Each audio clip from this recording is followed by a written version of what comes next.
me No, apareció. parece que no está. Ahí Ahí sí, ahora está, ahí sí. Que yo había ahora apretado, pero no.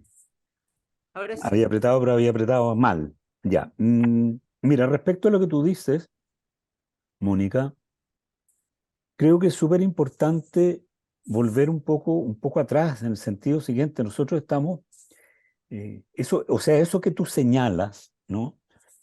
Eh, del universo interno es precisamente algo que se está descubriendo en esa época, ¿no? Es muy decidor el hecho de que en la Ilíada, ¿no es cierto?, que se supone escrita 50 años antes, más o menos lo que estudian, lo que dicen los estudiosos, ¿no? Eh, Quizás por las características idiomáticas, los procesos internos no se mentan, no aparecen procesos internos, y tanto es así, ¿no es cierto?, que la justificación de Agamenón ante Aquiles, ¿no?, de por qué le quitó a Briseida, ¿no?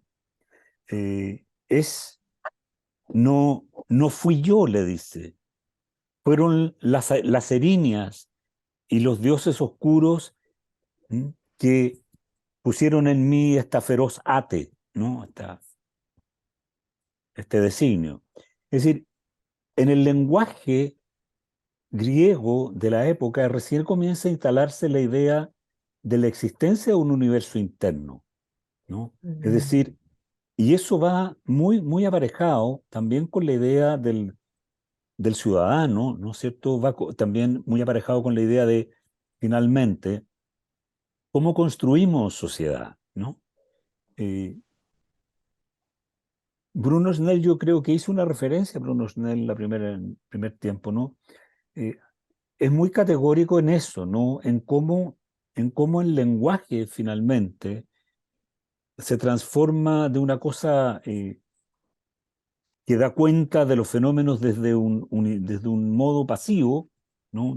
Más bien de recepción de los órganos receptores simplemente, a una búsqueda de esa recepción, es decir, a un interés investigativo que comienza a darse más o menos en aquellos años, ¿no?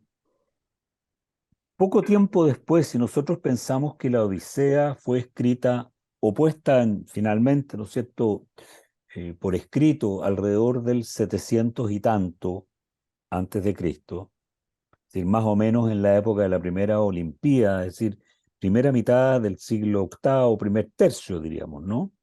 El siglo octavo. Nosotros nos encontramos con que en el siglo séptimo, o sea, 100 años más tarde, un poco más, 130 años más tarde, nos encontramos con que Safo comienza a hablar de lo que le ocurre a ella, ¿no?, con sus emociones. Comienza a nombrarlas, ¿no? Las, no fuerza, no culpa a ninguna fuerza externa en el fondo, ¿no? Tiene ese verso, Safo, que dice Eros, ese que doblega los miembros, otra vez me hace sufrir, pero ella sabe que son, en el fondo, ya ella ha dado cuenta en poesías anteriores, que se trata en realidad de algo que le ocurre a ella internamente, ¿no? Es algo de ella, ¿no? Hay otros poemas en que lo dice en un poema dice, eh, es semejante a un Dios el hombre ese que está sentado frente a ti mientras tú le sonríes, pero mientras yo te veo, siento correr en mí el ardor debajo de la piel, se me duerme la lengua, etcétera, etcétera, ¿no? Y no puedo hablar. Ella da cuenta, ¿no es cierto?, de sus procesos internos. Creo que estamos un poco en un paralelo en ese sentido, ¿no? O sea, y creo que gran parte de la invención del pensamiento griego tiene que ver con ese descubrimiento también, ¿no? Y aquí, como tú bien señalas, aparece y aparece de manera muy, muy fuerte, pero ya aparece y se insinúa, a mi juicio, en las visiones que se dan un poco de Ulises cuando se le señala que está sentado en el promontorio, ¿no es cierto?, de la isla, pensando en el fuego o en sus parientes o en su tierra, ¿no? cuando se da cuenta de que hay pensamientos internos que no son provocados por dioses o por agentes externos, sino por la relación con la realidad, ya me parece que hay una visión, digamos, más hacia la modernidad. Eso por una parte. ¿Alguien más quiere decir algo? No, lo que quería decir es que Platón lo expresa, claro que 100 años después más o menos, lo Ujú, expresa muy claramente, dice que pensar es el diálogo consigo mismo. ujú, O sea, también habla de que el hombre se desdobla en dos, sí, ¿verdad? Y exacto. que el alma es un carro que lo guían caballos negros y caballos blancos y que tienen como pasiones distintas, ¿verdad? Sí, Y que el hombre lo que hace es llevar las riendas tratando de llevarlas por el buen camino. exactamente. Claro, es el universo, es el universo interno, el descubrimiento de ese universo interno que nos hace ser personas también, ¿no? O Claro, es sea, múltiple. claro, ¿Cuál es esa referencia que dice Julia? Es Platón, los dos son Platón. Ah, no sí, había escuchado bien, no sabía. Gracias. claro, Platón hace esa reflexión. Eh, Pero es difícil decirlo, ¿no? Pero uno lo puede pensar. ¿Sería Homero el primero que alude al mundo interno antes de Safo o en paralelo con Safo? Eso es difícil de discriminar, pero lo hace desde vértices diferentes, me parece a mí, ¿no? es muy Porque probable, o sea, yo creo que el problema que tenemos, el problema cronológico que tenemos es que no sabemos bien, ¿no es cierto?, los años de Homero y le calculamos un tiempo.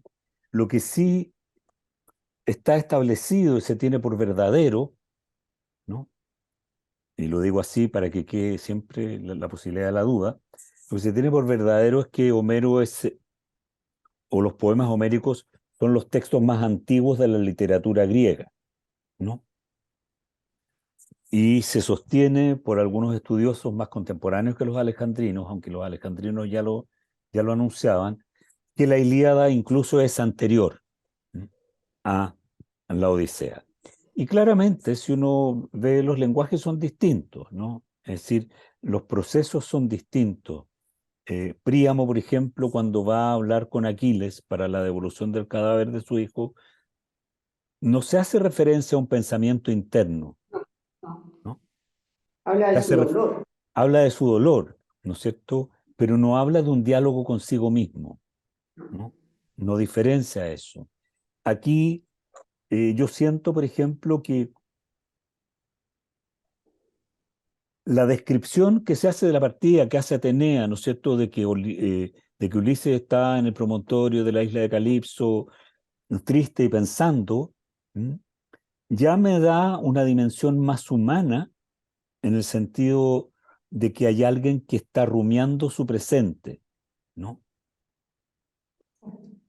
Porque da cuenta de un tiempo de inactividad en que la actividad parece ser solamente interna, porque está sentado en un promontorio, ¿no es cierto?, rememorando y pensando, ¿no? Claro, Eso, sería la introducción de la subjetividad. en cierto sentido, claro. Natalia Roa. Como, no sé si va en el mismo sentido, pero a mí algo que me impresiona mucho de este canto, cada vez que lo leo, primero es como la imaginería en relación al Hades, ¿no es cierto? Porque cómo mostrarlo como un lugar, ¿no es cierto?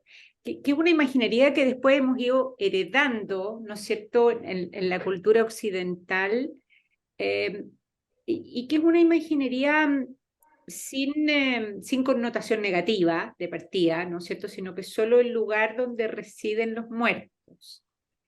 Eh, pero con algo que me parece como diferencial, porque en los textos de las culturas antiguas en general, es cierto? Antropológicamente, la muerte se representa como un otro sitio, pero que contiene algunas de las costumbres de los vivos, ¿no es cierto? Entonces, las tumbas, por ejemplo, tienen elementos que se usan en la vida.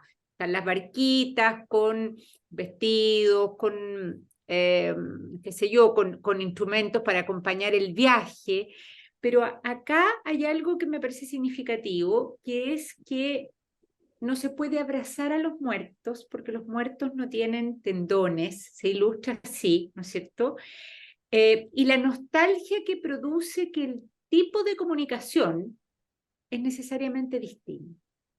O sea, hay una parte que se conserva porque se pide información, los muertos quieren saber, o sea, hay un contacto, hay un tipo de vinculación que se mantiene, pero el tipo de contacto no es el mismo. Y ahí creo que como texto es el primero que habla de cómo el pasaje hacia la muerte es definitivo, ¿no? O sea, no queda que se mantienen las mismas costumbres en otro lugar, sino que hay un cambio radical. Eso a mí me parece que es súper interesante. Y que hay también una... algo común que está también con los textos semíticos, ¿no es cierto? Y que a mí se me explica más como desde los griegos, yo creo que los semíticos pueden ser como una imitación, porque a mí siempre me pasaba que no entendía mucho, yo fui educada en la cultura judeocristiana y católica, y cuando uno leía los textos evangélicos, ¿no es cierto?, los textos de la resurrección de Jesús, y entonces era tan inexplicable esto de que llegaban a la tumba, ¿no es cierto?, las mujeres y oían una voz, pero no reconocían una voz de alguien que les hablaba, que supuestamente era Jesús, pero no lo reconocían, ¿no es cierto? Tampoco reconocían los discípulos de Maús. A pesar de que iba en el camino, y alguna vez un estudioso bíblico me explicó esto de que en hebreo se distinguía el cuerpo del sarx, y que esto viene de la influencia de los griegos, que no es el mismo tipo de cuerpo. Entonces, esto, la influencia homérica, de que ese es como este cuerpo como sin tendones, que conserva como algo que permite reconocerlo, porque es como la base, la esencia de la persona, pero no es el mismo cuerpo. A mí me parece como una genialidad, por así decirlo, ¿no? Sí. Y qué es lo que nosotros como hemos heredado en una especie de préstamo, pero sin autoría. O sea, pareciera que es lo que, por ejemplo, la religión cristiana lo toma como que es la resurrección, ¿no? Pero viene de acá. El origen es griego. No sé si se entendió algo, lo dije de una manera súper enredada. Lo dijiste Entendió. de una manera Me clara. encantó. Lo que pasa es que el tema es muy enredado y es muy complejo, Súper. porque, o sea, para muchos estudiosos en realidad hay una serie de concepciones religiosas griegas que son herencia de los babilonios, por ejemplo, ¿no? Todo lo que tiene que ver con la historia de Deucalión y Pirra, que es el diluvio, y una serie de otras historias, ¿no? Que son muy similares en Sumeria y que se encuentran también igual, por lo tanto, emparentadas, ¿no? Con el universo judío, ¿no? Que también es heredero antropológicamente, culturalmente, de esas tradiciones, ¿no? La tradición de Uruk, Ur, ¿no? No olvidemos que Abraham sale de Ur, digamos, ¿no? Ur de Caldea. Ur de Caldea, y que el paraíso terrenal entre sus cuatro ríos, ¿no es cierto?, está rodeado también por el Tigris y el Éufrates. Eso está clarísimo en el Génesis, a no ser que sea una traducción la que nosotros leemos que no corresponde a lo correcto, digamos. Pero de alguna manera hay una referencia, y también en sumerio, que Adán significa hombre, ¿no? Entonces hay una serie de cosas ahí. Yo creo que el intercambio cultural en el Mediterráneo oriental es un intercambio cultural de muchos milenios, ¿no? Si tú piensas, por ejemplo, en lo que fue la civilización cicládica, ¿no?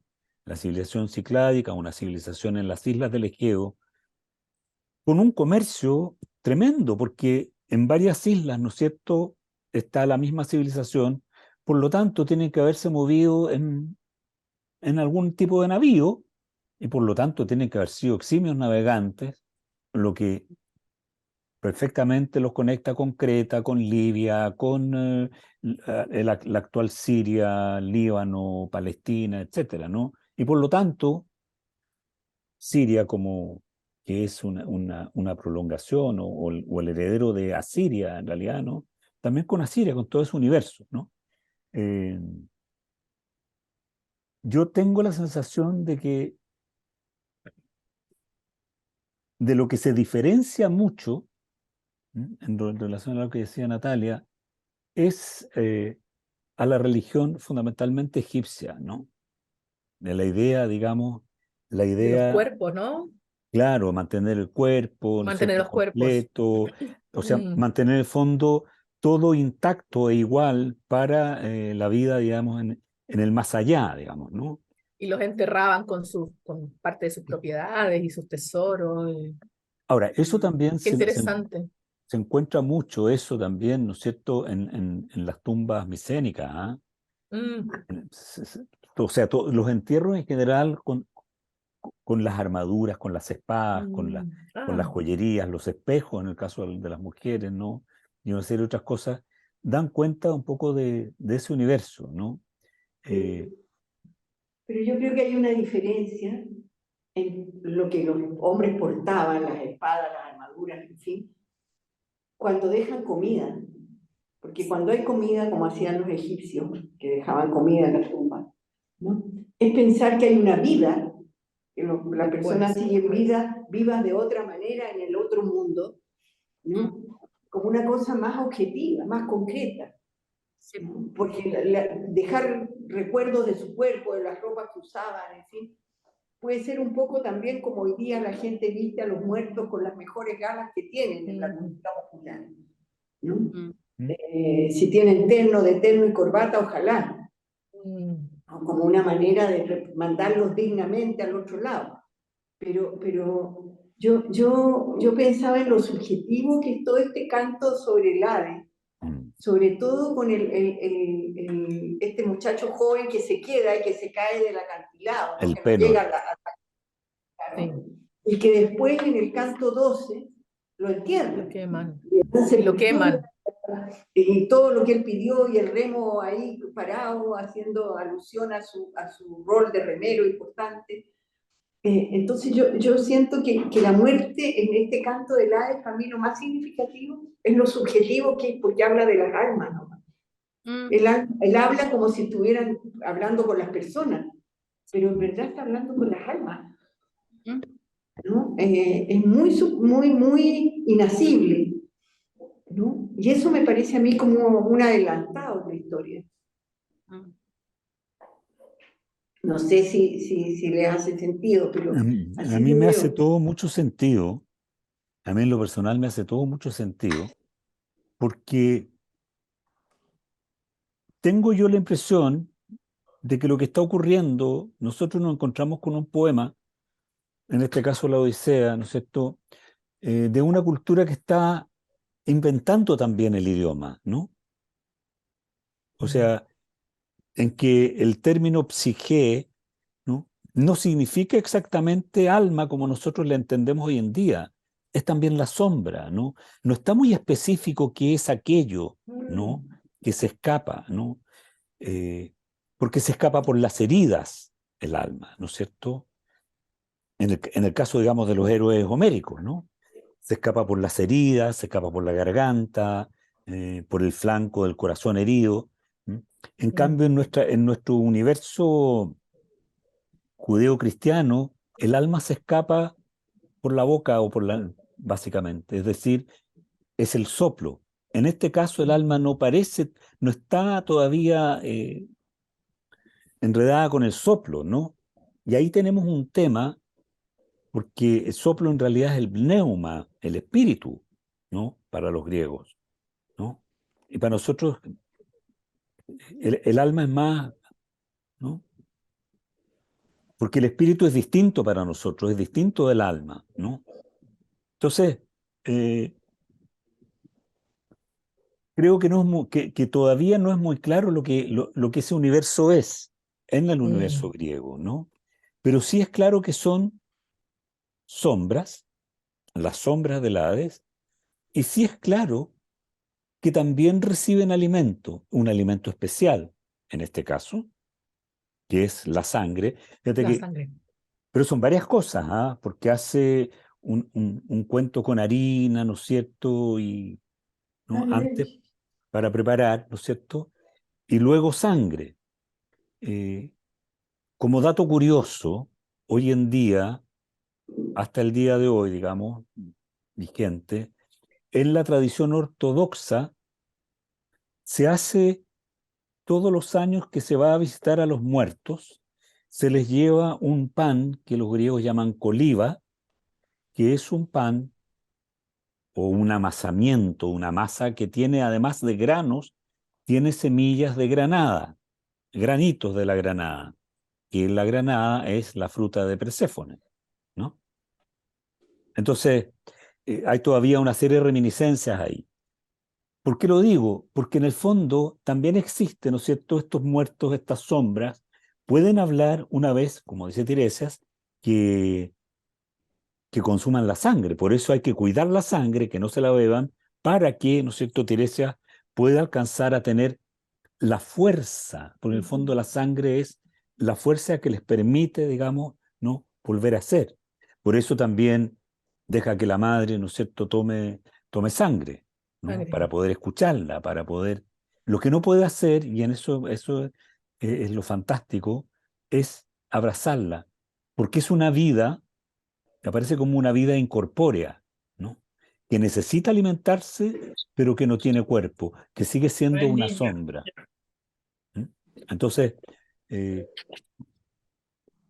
claro, ahí estamos en un universo que yo no sé, y por eso me parece interesante lo que tú dices, pensé conmigo mismo, ¿no? Que decías tú, Mónica, en que también el encuentro con los muertos también es un encuentro consigo mismo, con él, ¿no? Obvio. Eh, ese encuentro, por ejemplo, con, con Aquiles, ¿no? Ese encuentro tremendo Maravilloso, con Aquiles, yo lo encuentro, maravilloso. claro, yo encuentro que es feroz porque de un plumazo, ¿no?, borra la importancia de la Ilíada, que es, ¿no es cierto?, la Ilíada gira en torno a Aquiles, ¿no?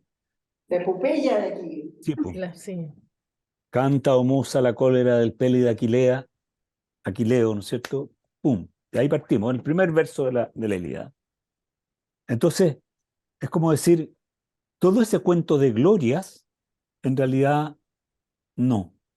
Hace también referencia, y en eso me recordó mucho a Esquilo, ¿no?, que es bastantes años más tardío, ¿no?, unos 2 o 3 siglos. ¿No hay internet?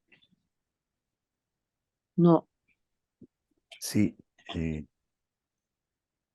voy a silenciar, María Isabel. Estamos con internet aquí. ¿Mm?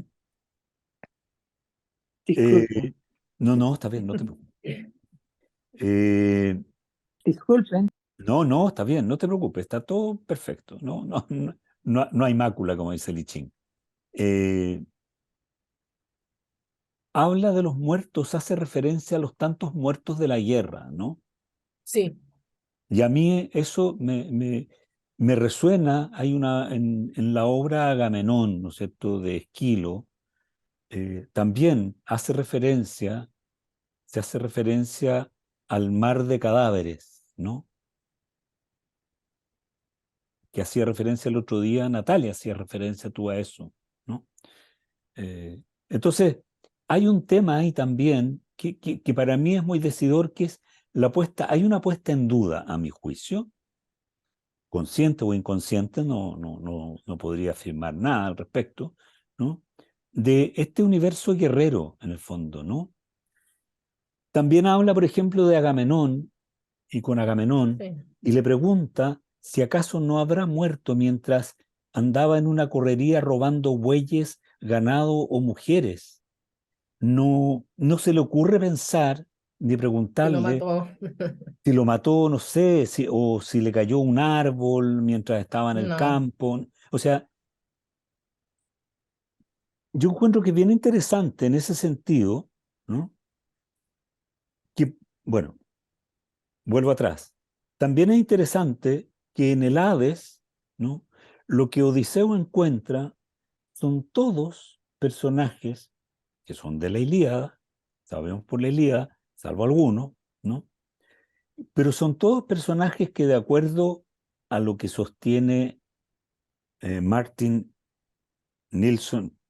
Persson Nilsson, este estudioso filólogo mm, sueco, ¿no?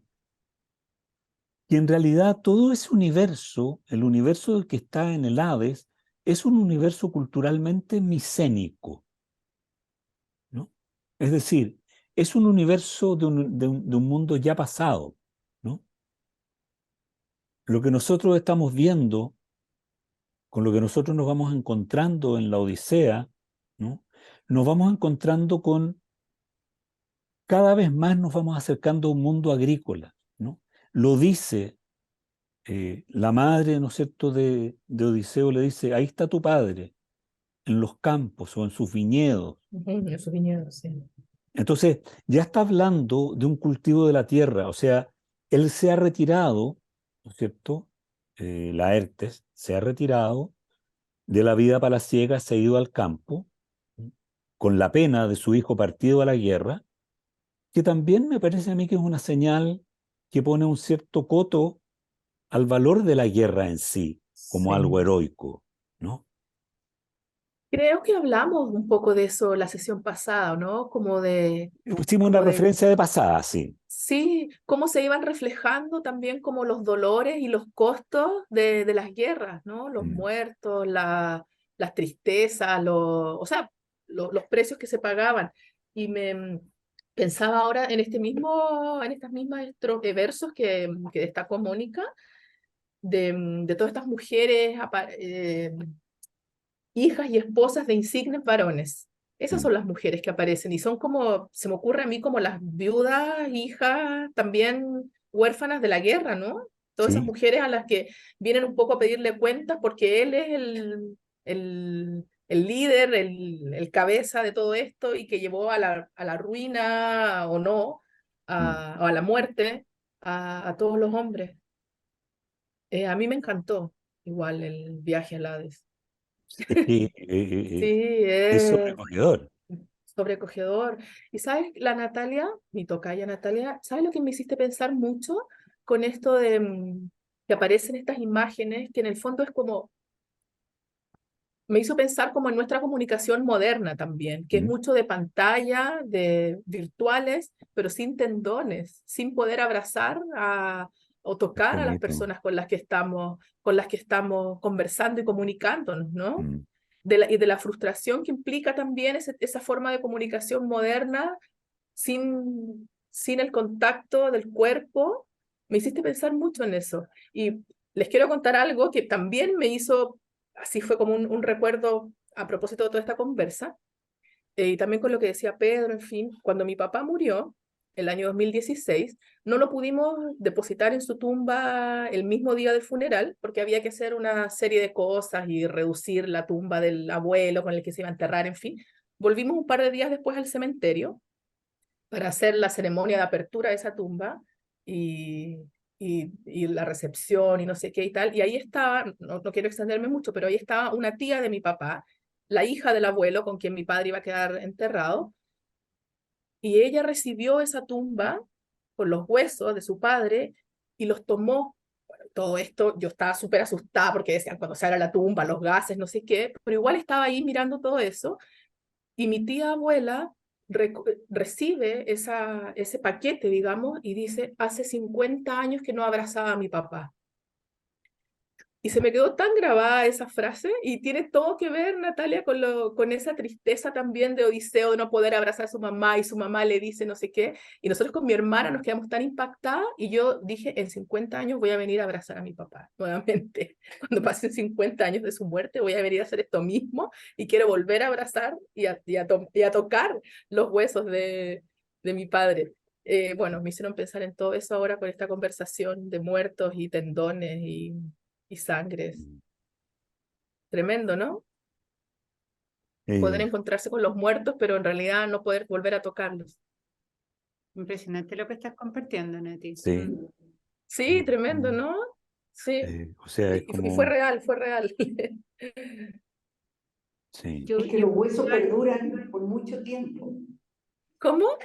La carne se transforma, pero los huesos Sí, perduran por mucho, mucho tiempo. sí.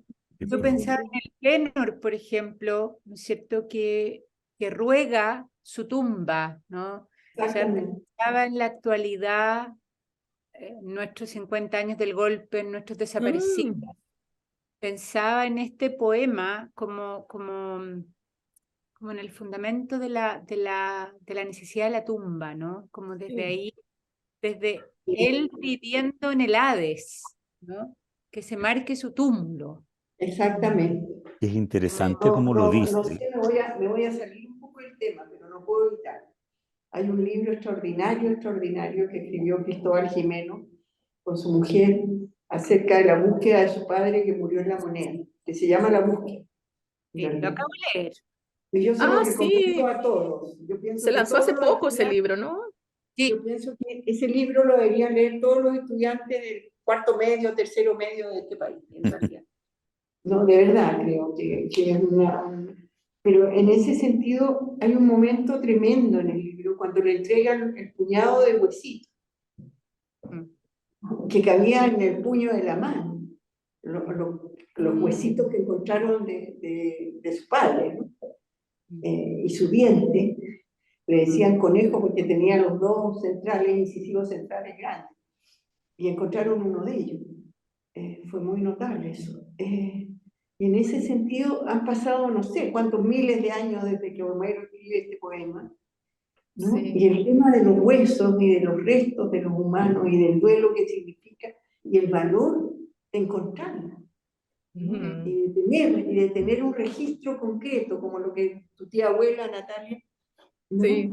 Me acordé en España, a propósito de la guerra civil, hay una película preciosa, un documental en realidad, de la gente Ay, que sí. sale a buscar los huesos, los restos Sí, de sus deudos de la guerra civil. Es muy Mm, impresionante. No me acuerdo cómo se llama, pero es muy lo impresionante, vimos, lo vimos. sí. ¿no? Me Mira, acordó de eso a mí también esta historia. Pero yo quería traer, volviendo a Homero, a Tiresias, ¿no? Y el valor de este adivino, este Tiresias de Sófocles, ¿no? Tan importante en la tragedia de Edipo, ¿no? Y que aquí vuelve a cobrar un valor tremendo cuando hace toda esta profecía que hace pensar tanto, ¿no? Todo lo que él dice. Yo quería preguntarte, Pedro, ¿qué significado tiene más allá de lo obvio este personaje en este poema? es una muy buena pregunta, pero no sé si tengo una buena respuesta. Bueno, no importa, pues la podemos pensar todos juntos, pero Yo hacía recién una referencia a Martin Persson Nilsson, precisamente porque la importancia de estos personajes, ¿no? De los personajes micénicos, radica en el hecho de que se transforman con el paso del tiempo y en esta recuperación, estamos hablando ya en términos históricos, ¿no? En esta recuperación del pueblo griego que se rearma, se reorganiza políticamente de una manera distinta, no ya alrededor del castillo ¿no es cierto?, del Mégaron, ¿no?, de los señores, sino que alrededor de una plaza pública, ¿no? Tengo la impresión de que Tiresias debe haber sido un mago adivino muy, muy renombrado ¿Mm? Mm. Porque además hay una leyenda muy importante sobre Tiresias. Se dice que Tiresias vivió 7 generaciones, por no decir 7 vidas. ¿Mm? Y que en esas 7 generaciones fue alternativamente hombre y mujer. Mm. Que ocurrió eso cuando se enfrentó a una serpiente y la pisó, la serpiente lo maldijo y entonces comenzó este ciclo que él cambiaba de sexo cada vez que se enfrentaba a una serpiente, ¿no? ¿Qué es lo que es el simbolismo de la serpiente? Nosotros lo tenemos claro desde el punto de vista judaico-cristiano, pero no lo Ujú. tenemos muy claro desde el punto de vista de los pueblos indoeuropeos, ¿no? Ni menos tampoco del universo mediterráneo. Es importante, por ejemplo, en el caso este, tomar en cuenta que la diosa emblemática de la cultura minoica, ¿m? Eh, tiene una serpiente en cada mano, es una estatuilla, uno le reconoce una estatuilla de una mujer con un tocado, con los brazos abiertos, ¿no? Con los pechos al aire sostenidos en un vestido, digamos, que le deja los pechos descubiertos, pero que en cada mano alzada tiene una serpiente, ¿no? Una serpiente que tiene una forma sinuosa, ¿no? Eh, y es, sin embargo, una imagen de la vida, ¿no? Carquereña hablaba mucho de esto, ¿no? Es una imagen de la vida y también es importante tener en cuenta que las serpientes son las serpientes del caduceo que finalmente usa Asclepio, ¿no es cierto? El báculo de Asclepio tiene enrolladas 2 serpientes, que son la Mm. fuente de la vida, ¿no? Interesante también, ¿no?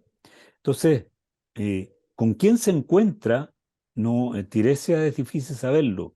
Es con una forma que es, en el fondo, la muerte y la vida, pareciera ser la serpiente, ¿no? Mm. Doblemente, ¿no?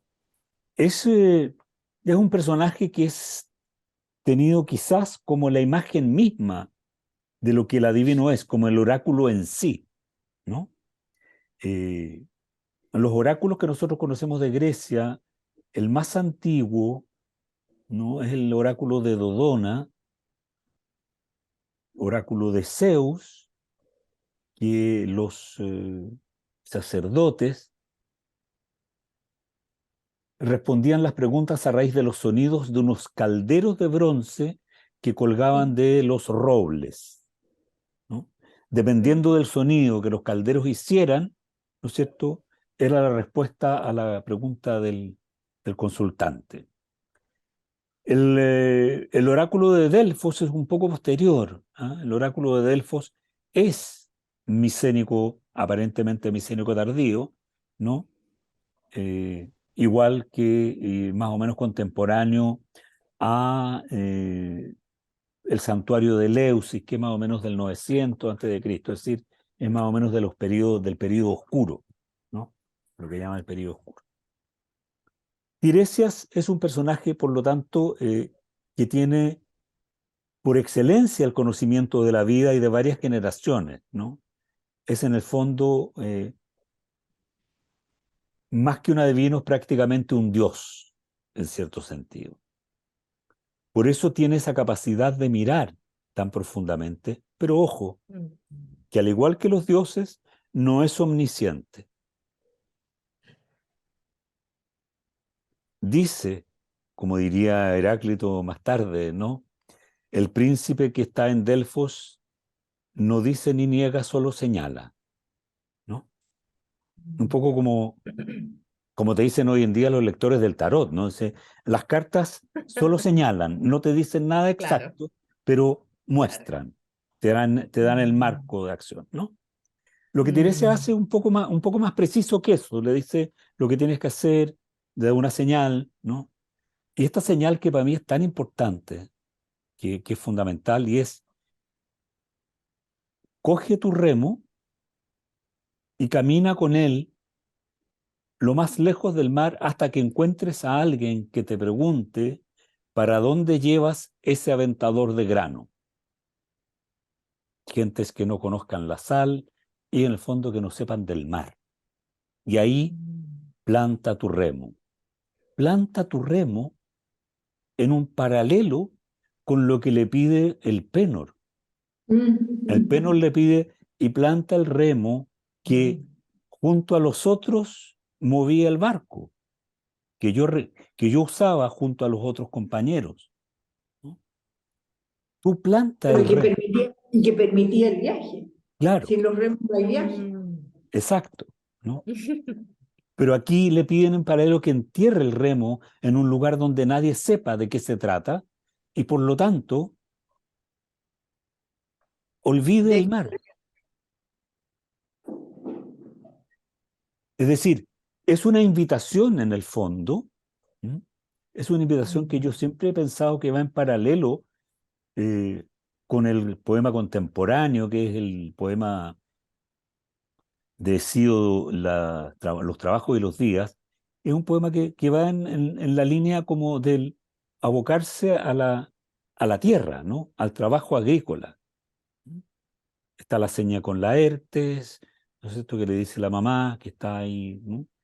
Está esta señal tan importante, ¿no es cierto?, de Tiresias, que dice, te librarás de tus males. Por el fondo es librarse de todos los males haciendo esa acción apotropaica, ¿no?, de ir y enterrar el remo en un lugar donde nadie lo conozca. Ahí, solo ahí va a poder hacer entonces los sacrificios a Poseidón y Poseidón podrá perdonarlo, digamos. Porque en el fondo es como decir, es la promesa de que nunca más te vas a meter al agua, al mar, ¿no? A ninguna expedición marítima, ¿no? Abandonas, es como la señal de abandonar el trabajo marítimo.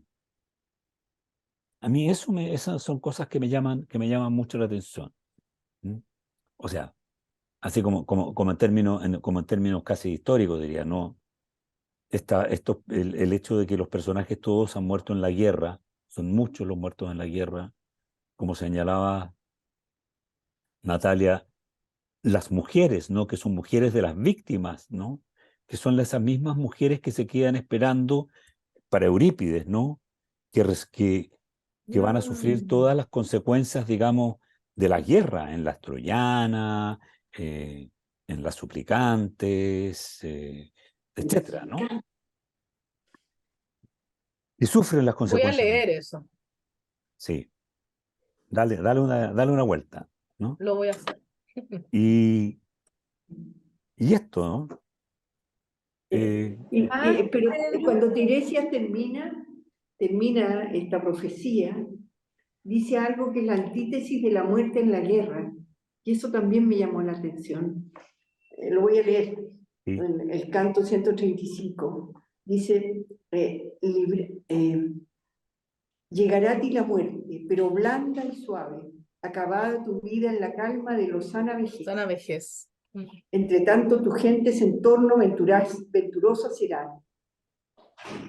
Que es la antítesis de la muerte en la guerra. Es la antítesis de la gloria, es lo que le dice Aquiles. Exactamente. Es De la exactamente lo gloria. que le dice Aquiles. O sea, yo hubiera Claro. preferido, finalmente, conociendo la realidad tal cual es decir, es que es un canto maravilloso, porque esta confrontación con la realidad de la muerte de esta manera le otorga un carácter fundamental a la vida. Es decir, Exacto. y entonces la vida no es algo desperdiciable por la gloria. La vida Voy a es leer mucho más después. valiosa que la gloria. ¿Mm? Claro, es vivir la vida, porque en la gloria el énfasis, el valor está puesto en la muerte. Claro. Y en Natalia esta Roa. está Perdón. puesto en la vida.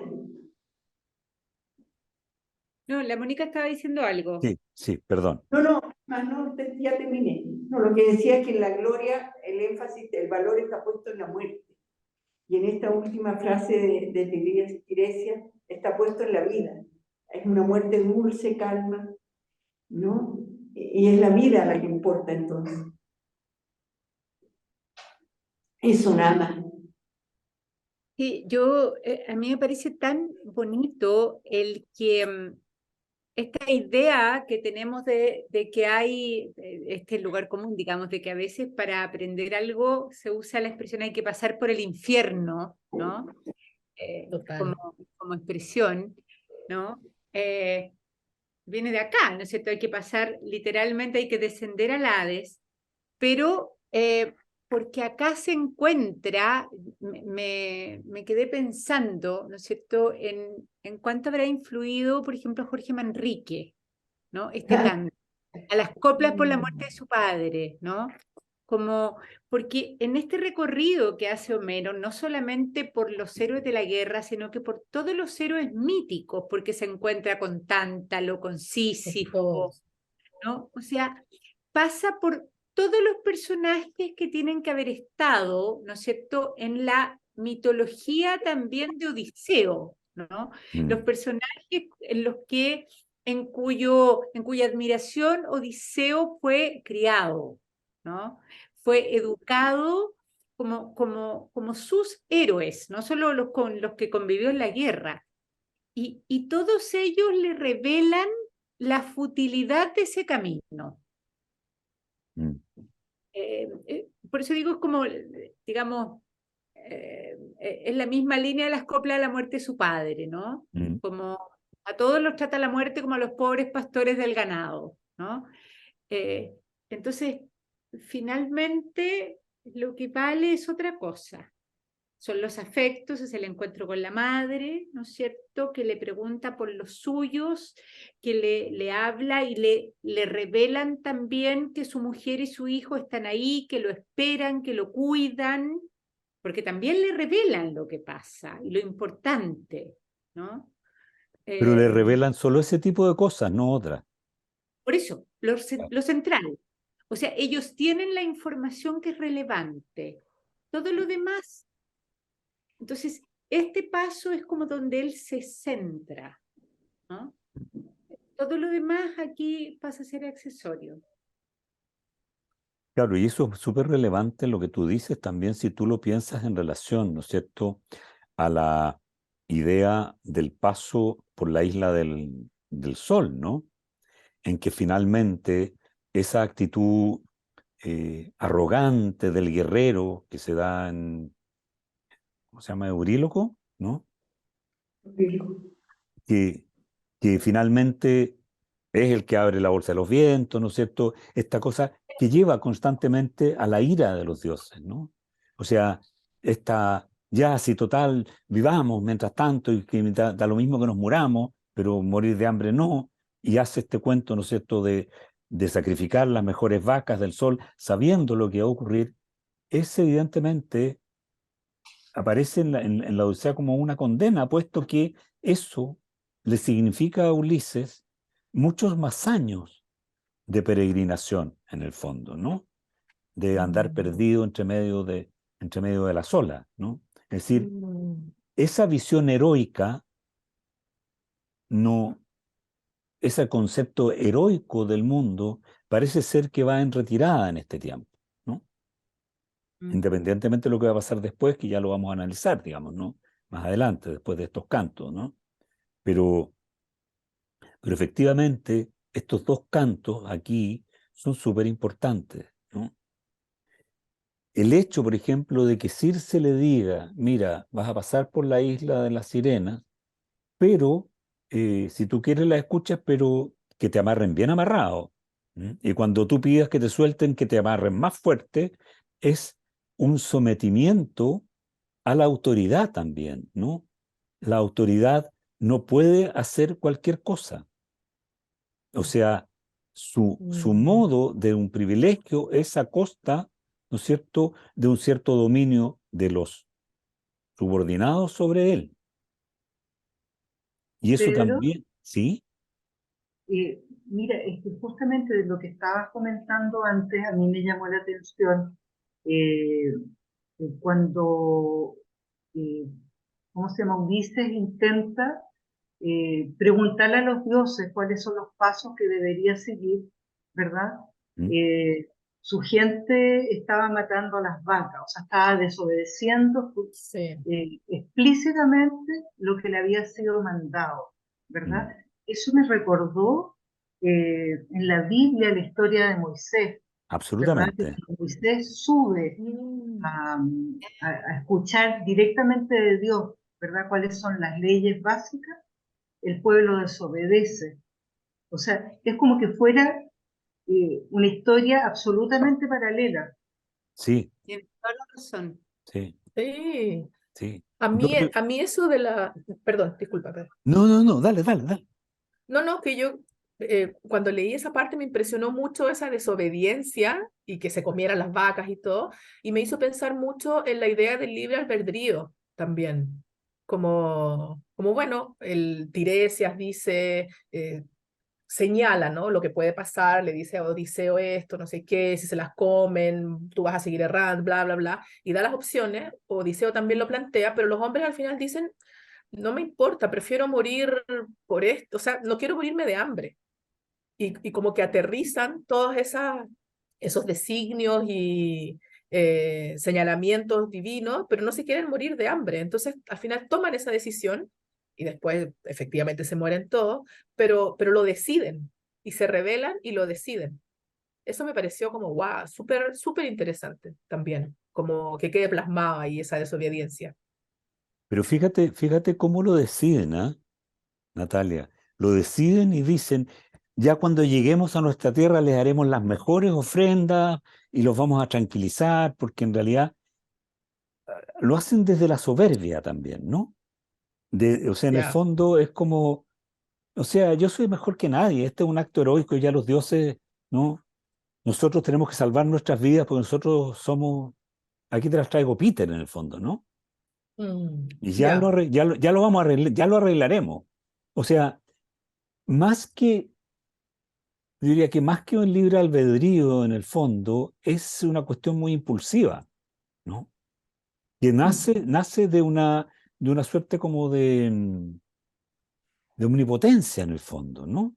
O sea, nos dijeron sí, que nos va a pasar, pero igual, cuando lleguemos allá, vamos a hacerle, ¿no es cierto? Le vamos a devolver sus vaquitas haciendo los sacrificios. Sin ¿Te parece entender, más como un desafío? me parece más como, no sé cómo se dice en castellano, aperiskepsia, eh, como, A por ayudar. Claro, esa era la palabra. como una incapacidad en el fondo de no razonar, sino que de reflexionar, ¿no? Una irreflexividad en el fondo, ¿no? Ujú. O Ya. sea, yo creo que no se dan ni siquiera el tiempo, ¿no? O sea, Mm. yo creo que la Odisea tiene un carácter antiheroico, independientemente de que nos caiga mal Ulises, que nos ha caído pésimo en varias oportunidades, ¿no es cierto? Acá está el team anti-Ulises. Claro. Pero, Pero, pero Es una broma. a pesar de eso, a mí la Odisea me gusta porque es antiheroica, en el total. sentido antiguerra, ¿no? Pe- Yo Pero Es cuando que además niño, tener también, el... Pero es que tienen hambre. O sea, eso es no, súper sí, antiheroico en el fondo, ¿no? Es como, claro, tenemos hambre.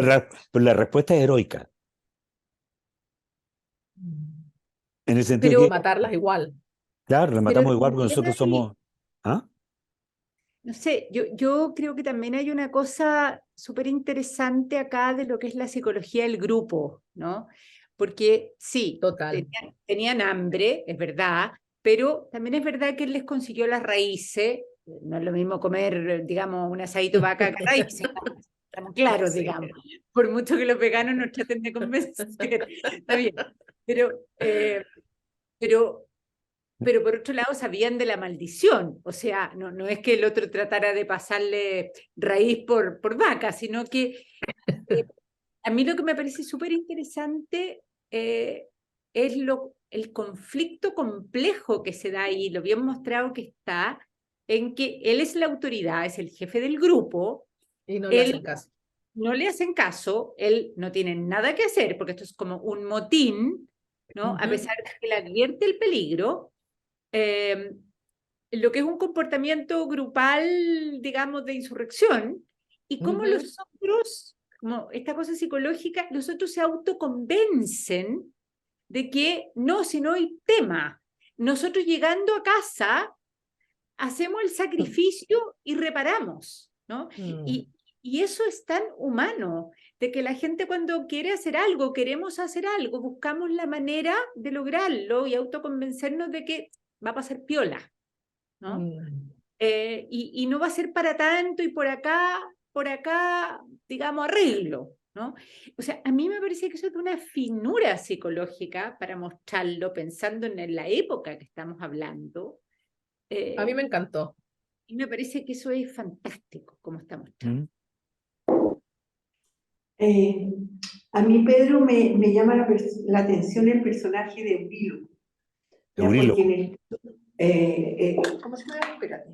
A ver. El mismo que no quiere ir a la casa de Circe, El que no quería Claro, ir, exacto. exactamente. Euríloco. Pero que en el Ok. canto 10, a mí me parecía que era el que ponía el juicio de realidad, ¿no? Claro, Cuando El que tenía miedo, propone a ¿verdad? El que Ulises, tenía miedo, claro, el que tenía miedo de ir a la casa de el que Circe tenía no, miedo. claro, que no los convirtieran en pero además, cerdos. en el canto 10 dice: Ulises, el gran temerario, las locuras de este trajeron la muerte a los suyos.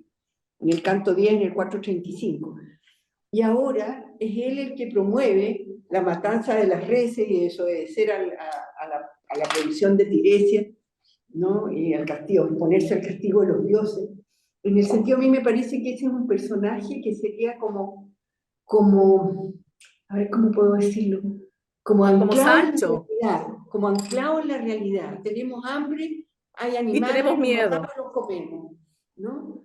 Es como Sancho, Mónica. Claro, sí, Guardemos las distancias, por favor. Pero es que, Y vamos a pero ves, Sancho. Me Sancho encanta tenía, Sancho Sancho. es más sabio. tenía miedo y tenía hambre. Yo lo encuentro Tenía normal. miedo, tenía hambre, me parece Tenía muy miedo, bien, tenía hambre. pero Pero no tiene tenían la, una maldición encima. Exacto. claro, pero además el problema con Euríloco, que hacías tú la pregunta, Mónica, creo que el problema con Euríloco es que además de ser pegado a la realidad, digamos, el miedo, ¿no es cierto?, el hambre, tiene un impulso heroico, en el No lo sentido, veo. no, digamos yo a Cuéntame. impulso heroico en realidad a un impulso irreflexivo de hacer la cosa igual, ¿no? Rebelde.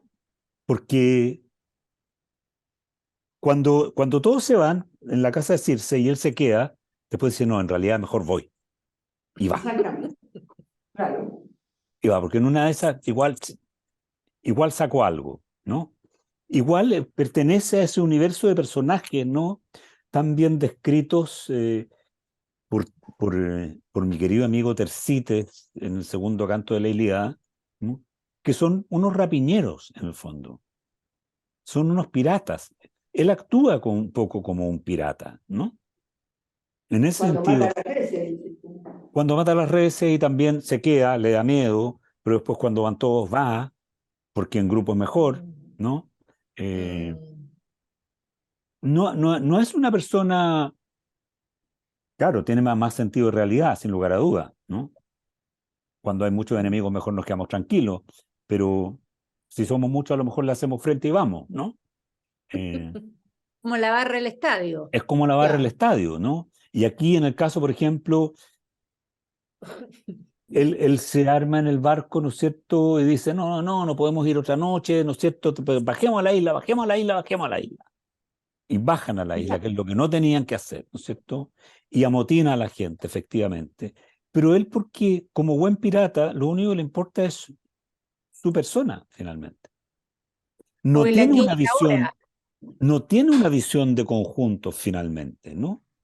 Tiene una necesidad de resolver la cosa de inmediata. No mira, Claro, no tiene una yo pensé visión eso. más allá. Yo pensé eso, que actuaba, él funcionaba en el presente, en el aquí y en el Claro. ahora. Claro. Y Y no tenía ahora.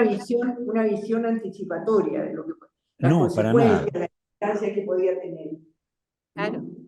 Para nada. Tiene Pero, tiene el arrojo que tienen algunos de los guerreros de la Ilíada, ¿no? Que se lanzan, sin mm, pensar, llegan y se lanzan, ¿no? con furia, y los enceguece Atenea, los enceguece Afrodita, y van y se lanzan, ¿no? En ese sentido, a mí me parece que es un personaje significativo de la obra, ¿no? Es un Es un personaje súper contrapunto. significativo, Sí, pues un ¿Mm? contrapunto. es muy Exacto. significativo, es muy significativo, o sea,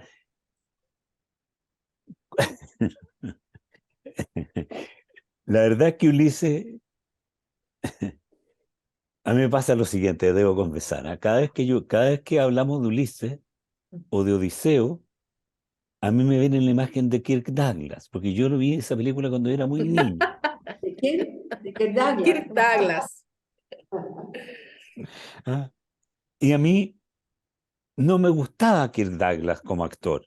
¿Ah? Lo encontraba como No, muy achorado. simple, ¿Ah? muy Y muy simplón, digamos. achorado, como Espartaco, como esto, como aquí, yo soy el más mejor, ¿no? Entonces, bueno, yo no le tengo muy buena a Ulises, porque además, como gran amante yo de Eurípides tampoco lo quiere mucho, le saca todos los trapitos al sol. Es un También no lo quiere personaje, nada. También es no un lo quiere personaje nada. extraño, es un personaje que como bien me señalaba hace algún tiempo Natalia Roa, ¿no? Es un personaje que es mañero nomás, porque que es un gran embaucador finalmente también, ¿no? Es un gran Un cuento. mentiroso, un gran constructor de cuentos, ¿no es cierto? De Es universos. cuentero. Es un Un cuentero. cuentero, Mm. podría ser perfectamente un estafador, o sea, sin problema, ¿no? Sin embargo, a pesar de eso, creo que si bien la Odisea gira en torno al personaje de Odiseo, Ulises, ¿no? La Odisea, a pesar suyo, da cuenta de una tremenda transformación valórica en el transcurso, digamos, de la historia de Grecia. ¿Mm? Y tiene esa diferencia tremenda con la Ilíada. ¿Mm? Y es que nos empieza a mostrar que en el fondo el universo de los héroes, este universo como irreflexivo, ¿no? De la gloria vale más que la vida, ¿no es cierto? No tenerle miedo a la muerte, etcétera, etcétera, ¿no? Parece no tener valor en la nueva época. Y parece ser que este es el valor que empieza a rescatar la Odisea. Y frente a eso, nos hace bajar al Hades, nos lleva al Hades, ¿cierto? De la mano de este personaje, que es un personaje con todas las taras que le conocemos, ¿no es cierto? Pero es el que también se va a enfrentar a ese universo, ¿no? O sea, finalmente Ulises va a tomar el remo y va a partir con el remo al hombro hacia un lugar alejado del mar. Finalmente lo va a hacer a su pesar. ¿Qué va a hacer él después? Con su personalidad egocéntrica, narcisa, etcétera, no lo sabemos, pero ha habido o ha conducido toda la historia, va a conducir a una transformación. Yo creo que eso es lo que está más presente y esto lo veo yo muy patentemente en el Hades, ¿no? Que es esta confrontación con la realidad, con la realidad real, no con la realidad como la mira Euríloco, ¿no? Que la realidad de Euríloco es aquí, ahora tengo hambre, comamos, ¿no? Matemos las vacas. Matemos las vacas, claro. Ya, Ya pues, después veremos. esas son las vacas que ve Telémaco, ¿no? Que aparecen en la Telemaquia. Hay una referencia a las vacas del sol de Hiperión, Sí, Álvaro de ahí las vacas, Hiperión y todo eso, esas son las ¿no? vacas de Hiperión, sí, Mm. las vacas del sol de Hiperión. Sagrado. Mm. Claro, que no se pueden tocar. Yo no sé, Mm. no recordaba eso, pero he leído tantas veces, no recordaba esa parte en la telema, que ahora voy a volver a mirar, ¿no? Pero Es, es que hace una referencia a eso. sí, Parece que se no me hace, se hace acuerdo, una pero pasada, se hace se una hace una pasada, pasada por ahí, como que las ve, no sé qué, entonces también es como otra conexión así como del, claro. del relato. Claro, hay un universo, a mí me da la sensación, ¿no? De que a pesar de todo, hay un universo que se pierde, porque estos compañeros, ¿no es cierto?, que se comen las vacas, perecen todos, Perecen. Ujú. todos, o sea, no queda nadie vivo, Nadie. Ujú. y queda nuestro héroe como buen Batman que se agarra de la higuera, ¿no es cierto? Y espera que salgan los navíos de la boca de Scylla y se lanza arriba, y flota como, ¿no? Como Aquaman, ¿no? Y va, porque eso ya eso sí que es fantástico, así como de aventura ni Sandokan, digamos, ¿no? Fantástico, pero él aparece, yo lo veo por lo menos, para mí, él aparece como el único testigo de un mundo que se va transformando, porque él va perdiendo, él ha ido perdiendo, ya contó como perdió a 11 de sus naves, quedó él solo a la salida de los lestrigones, llegaron donde Circe, estuvo a punto de perder a sus compañeros convertidos en cerdos, ¿no es cierto? Ujú. Él los rescató gracias, ¿cierto? A que Hermes le dice, mira, aquí Tita. hay una plantita, hay algo de la tierra que te va a salvar, es una plantita. ¿Mm? No le refiere ninguna otra cosa, no le refiere ni un pájaro, ni una fórmula mágica, ni le pasa su caduceo, ¿no es cierto? Ni le presta su casco alado, ni ninguna de esas cosas. Como si lo hacen con Perseo cuando Perseo va, ¿no es cierto?, a matar a la Gorgona. ¿Mm? Hermes le presta sus sandalias aladas, Atenea le presta el casco que lo hace invisible, etcétera, etcétera, ¿no? Aquí Mm. Hermes no le presta nada de las cosas que le podrían servir desde su calidad de Dios a Ulises, sino que le muestra una planta. Mm. A mí eso me hace sentido en relación a lo que se está hablando constantemente de la agricultura, porque hasta ahora en la Ilíada y hasta ahora, como hemos visto en la conversación con Agamenón, el tema son las vacas y el ganado, y el resto es rapiña, Mm. independientemente de que en las excavaciones arqueológicas en Micena aparezcan unas tablillas que hablan de las tierras y qué sé yo, ¿no? Y hablan de algunas fanegas de grano, qué sé yo. Pero en lo que nosotros nos refieren los poemas, nos refieren a un pueblo guerrero que no hace referencia, salvo en la Ilíada, salvo, como decía yo el otro día, en el escudo que le fabrica Hefesto a Aquiles, no hay referencia al universo campesino. El universo campesino aparece referenciado, ¿no?,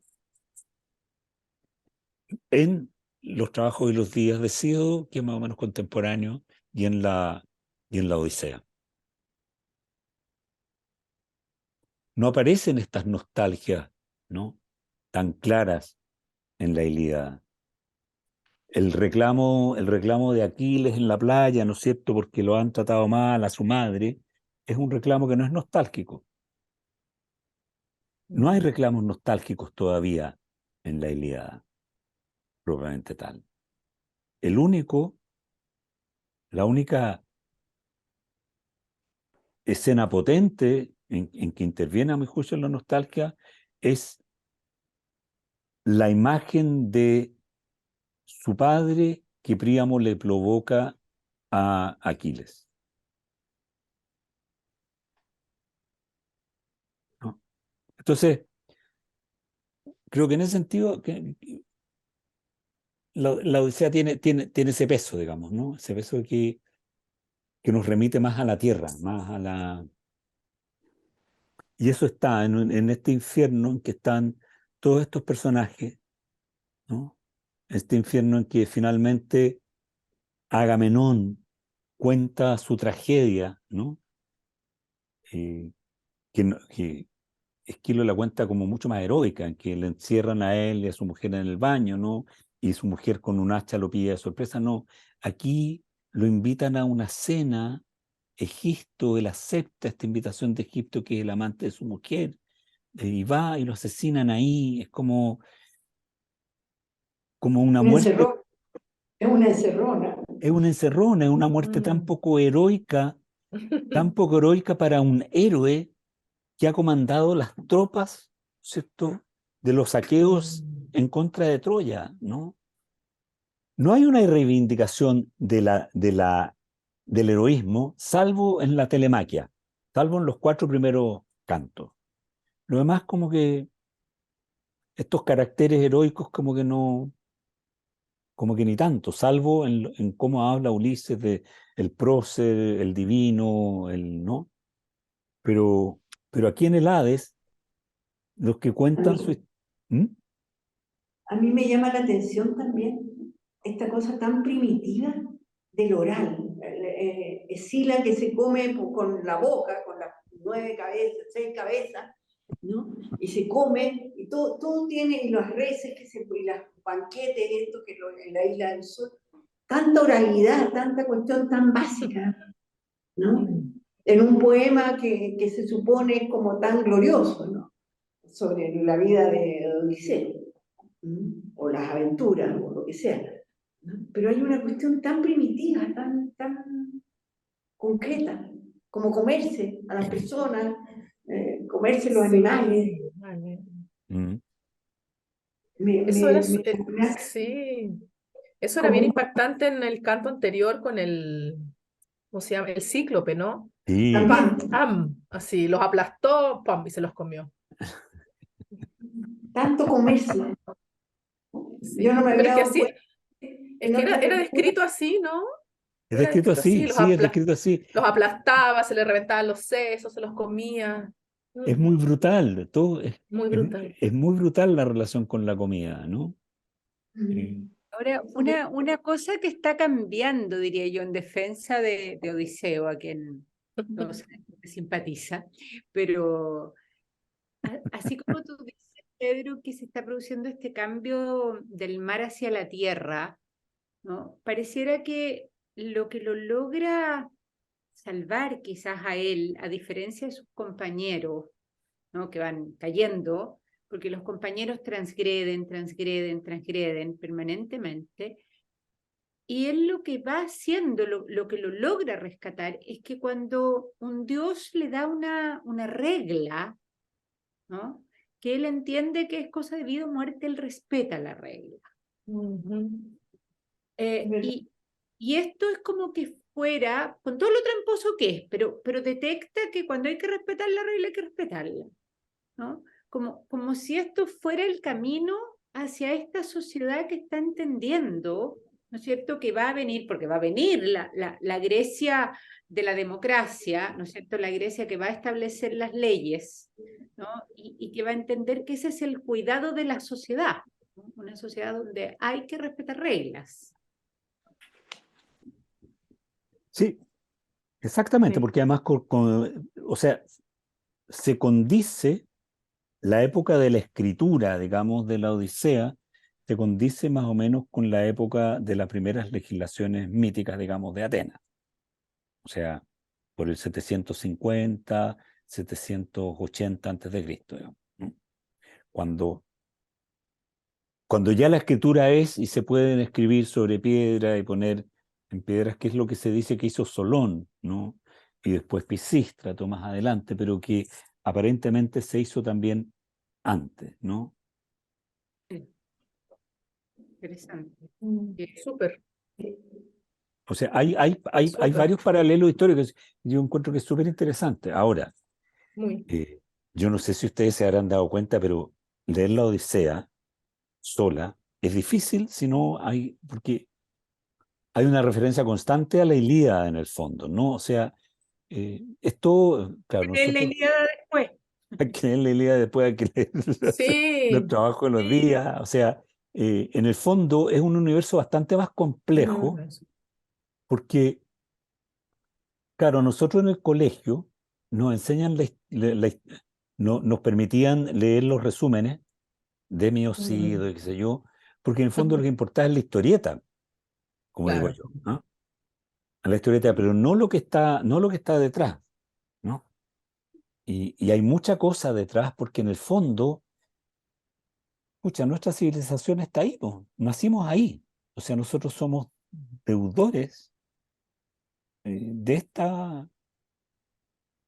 estos primeros pensamientos, en el fondo, estas primeras reflexiones, ¿no? un poco difíciles quizás, un poco torpes en algunos casos, ¿no es cierto? Porque esta reflexión sobre el ser humano es muy bella, ¿no es cierto?, en este descenso a la Hades, pero también uno podría sostener que es torpe en el sentido, claro, que nos dice, ¿no es cierto?, Mónica nos abre diciendo, claro, me recuerda, o sea, esto está dicho como hace referencia a Freud, digamos, ¿no? Y ha pasado tanto tiempo para llegar acá, a eso, ¿no? ¿Vale? Entonces, claro, es una forma de decirlo, pero hay una torpeza en principio, ¿no?, que esconde una riqueza mayor.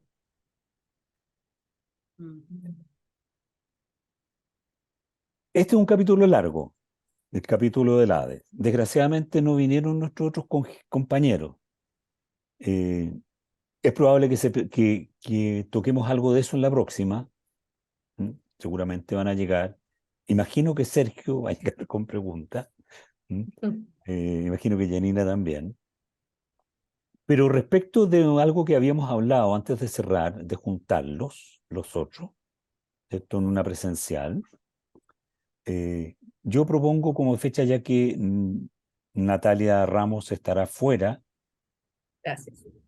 Sí, no, ya lo tomé en cuenta, además que fue clarísimo el mensaje Clarísimo. en el WhatsApp, ¿no? Sin lugar a dudas. ¿Podría ser el día 8 de junio? Pensemos. Pensemos y resolvamos vía WhatsApp, ¿les parece? Súper. ¿Y Ujú. sería en la casa de usted? Janina había ofrecido su Janina había casa. ofrecido su casa también. Eso podemos conversarlo. ¿Ya? Ok. Ujú. Ok. Julie, mis saludos a Germán. Que se cuide. ¿Mm? Sí, anda una Y epidemia de gripe así. sí, heavy. todos mis cariños para ti, Mónica querida. Un gran Gracias. abrazo. Y me alegra tanto que te hayas repuesto de tu accidente. Gracias. Accidente Muchas sin gracias. asunto. Un Sí. accidente sin asunto. Absolutamente sin asunto. María Isabel, gracias. Que estés Gracias muy a bien. todos. Y nos vemos el jueves. Próximo Así jueves. es, Próximo con jueves. el canto 13 y 14. 13 y 14. Ya vamos de regreso. Vamos de regreso a Ítaca, sí. Vamos llegando a Ítaca. Sí. Ojalá con luz. Ojalá con Sí, luz. ojalá con luz. No es un detalle menor, Natalia, querida. Sí. Ya. Un abrazo Buena grande a semana. todos. Buena Un abrazo semana. Buena a todos. semana. Chao. Buena semana. Chao.